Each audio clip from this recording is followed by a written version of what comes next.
কদিন আগে গিয়েছিলাম আমার বরের ভাগ্নির বিয়েতে, আমরা সপরিবারে একসঙ্গে। শুরু হয়ে গেল গায়ে হলুদ পর্ব।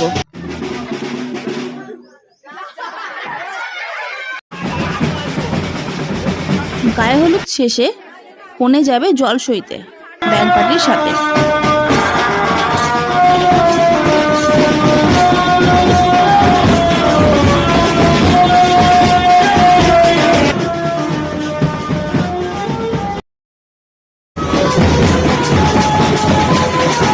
পুকুর ঘাটে এসে কনের মাও একটু মিউজিকের তালে কোমর দুলিয়ে নিল।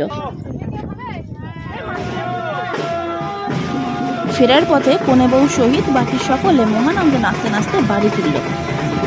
ফিরে দুপুরের লাঞ্চ কমপ্লিট করে আমরাও আমাদের বাড়ি চলে এলাম। ফিরছি রাত্রে মিনি ব্লগে। টাটা।